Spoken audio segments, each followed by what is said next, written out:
Política. La política a través de la historia. Un significado importante de la política es el que asocia por naturaleza a la convivencia, a la cual expresa una angustia cotidiana producida por la inseguridad, la inestabilidad del mundo del trabajo, la violencia social, la guerra y, en fin, la intranquilidad general. Pedimos paz, resolución pacífica de los conflictos, igualdad social, oportunidades para todos, fin de la corrupción y de la mala administración política. Pedimos un mundo radicalmente distinto. La política en la antigüedad. Los inicios de la política como una práctica reflexionada en Occidente se remonta al periodo comprendido entre los siglos V y VI a.C. en Grecia. En estos siglos hacen parte de la época de la polis, tal como ha sido denominada por historiadores, en donde surgieron diversas concepciones políticas a la sociedad, donde sobresalieron los sofistas y las de la trilogía Sócrates, Platón, Aristóteles, particularmente en la polis de Atenas, donde aclaran que los seres humanos son distintos a los otros seres porque tienden a vivir en comunidad o estado político en forma natural como una característica propia de la existencia del ser humano. Para Platón, la política es definida como un arte de la convivencia o una condición natural del ser humano.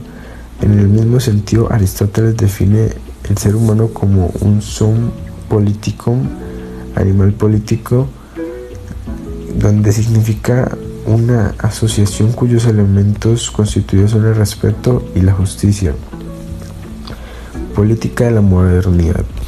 Caracterizada por el Renacimiento, el enciclopedismo, la Ilustración y la Revolución Industrial, así como la Revolución Política burguesa y el posterior desarrollo del capitalismo, es una época de cambio radical en la concepción de la política y la disciplina del pensamiento de que la estudia. La noción de la política que nos ha legado los modernos en su momento clásico de siglos XVII a inicios del siglo XIX. Surge de consideraciones sobre el ser humano opuestas a la que heredamos en la antigüedad. Según ellos, el ser humano es definido como un ser que por naturaleza vive aislado de sus semejantes en un estado de vida individual, del egoísmo a la convivencia. El filósofo inglés Thomas Hobbes consideró que la política es el resultado de una clara conciencia sobre la imposibilidad de la prolongación de la vida humana sobre las bases del egoísmo natural.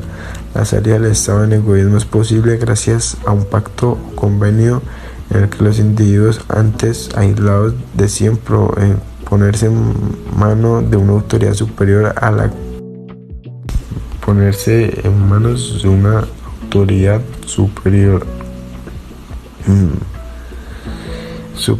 de cada uno de ellos. Esa nueva autoridad, constituida por el acuerdo entre los individuos, fue llamada por Hobbes Leviatán. En conclusión, el poder superior o Estado es el orden, la ley, no solo la autoridad suprema, sino la autoridad única y total, es decir, el poder absoluto, hacia un contrato social. Otros pensadores siguieron a Hobbes, pero reformularon la idea del carácter absoluto de la autoridad política, concibiendo un poder supremo limitado por la ley Lux del siglo XVII e incluso una soberanía localizada no en un monarca sino en el individuo ciudadano que, unido a los otros ciudadanos, forma el gobierno de Rousseau, siglo XVI, pero en general mantuvieron vivo el esquema de considerar al ser humano como un ser que antes de decidir la vida social vive aislado como individuo. En definitiva, la noción de la política de los antiguos y de los modernos está asociada a la comunidad establecida natural o artificialmente. Involucra diversos significados de convivencia planteados como horizonte entre el orden y el desorden, entre la paz y el conflicto. Convivencia como subordinación. Un significado más usado en la política es aquel que se asocia con las relaciones de autoridad, de gobierno, de subordinación y de sometimiento a un orden. Este orden puede ser pensado o asumido como un orden natural, algo ya dado a la existencia humana donde unos mandan y otros obedecen, o como una organización política de la sociedad, donde las instituciones del Estado son neutrales frente a los diversos intereses sociales y defienden el bien común. Como seres políticos nos concebimos formando parte de una estructura social donde nos dirigen y otros son dirigidos, donde unos comandan y otros aceptan los mandatos. Pero la subordinación en política no es solo una concepción, es tal vez una de sus realidades más sabias y menos dichas, pues la política indica en su más genuina naturaleza lucha, confrontación, emergencia de fuerzas en disputa, dinámicas de sometimiento. La política entre el conflicto y la paz. El estado perfecto ideal, pensado y planteado muchas veces a través de la historia, dista mucho de asemejarse a la historia real de la política, pues aunque la política pretende paz, en el fondo parece más bien estar conformada por una confrontación permanente entre grupos de personas con intereses distintos, cuya tensión termina siempre en la imposición del poder de unos sobre otros. Formas de pertenencia en política. De igual manera, significamos la política como pertenencia a una comunidad nacional, ideológica o partidista. Ideológica. La política implica también diversos sistemas de pertenencia comunitario o colectivo. La ideología es una de las más imperceptibles formas de cohesión social. Involucra identidades espirituales y de conducta bien definidas que se hacen cultura colectiva, es decir, formas concretas de referencia para el comportamiento social. Prácticas cotidianas con sentidos determinados. Sus expresiones han sido diversas en la historia: liberalismo, conservatismo, socialismo, ecologismo, comunitarismo, estatismo, la escuela, la religión, los modernos, los medios de comunicación con mecanismos de producción, idea y lógica. Nacional. Otra expresión político-práctica de la pertenencia de la nación envuelve las determinaciones políticas, geográficas, civiles, especificidades de entidad y territorios definidos.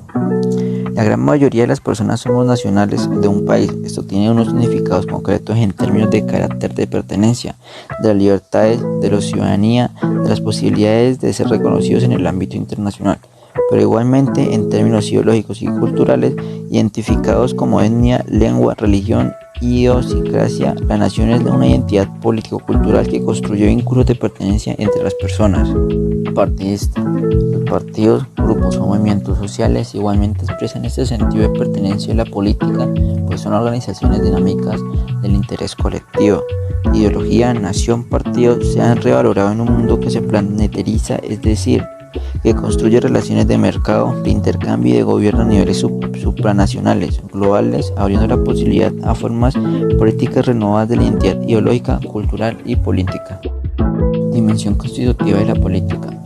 La política no es solo poder instaurado, es también potencia constitutiva, es decir, capacidad de construir una nueva realidad diferente a una anterior establecida. No es solo poder constituido, sino poder constituyentes. Si no es así, entonces, ¿qué hace distinta la política antigua con respecto a la moderna? ¿Acaso el ser humano liberal, individualista y egoísta, consumidor y ambicioso existió siempre? ¿No fue también lentamente moldeado por una historia donde fuerzas humanas reales la construyeron y edificaron? En general, la política como convivencia terminó encerrando el significado de poder constituido, es decir, una autoridad, dominación o gobierno político. Como su nombre lo indica, es un poder ya determinado con principios y fundamentos difícilmente variables, pero política también es transformación activa, creación. Cuando la política aparece como acto creativo, realidad deja ver la multiplicidad humana y su fuerza imaginativa. El poder constituyente transforma radicalmente la política y el mundo humano en general.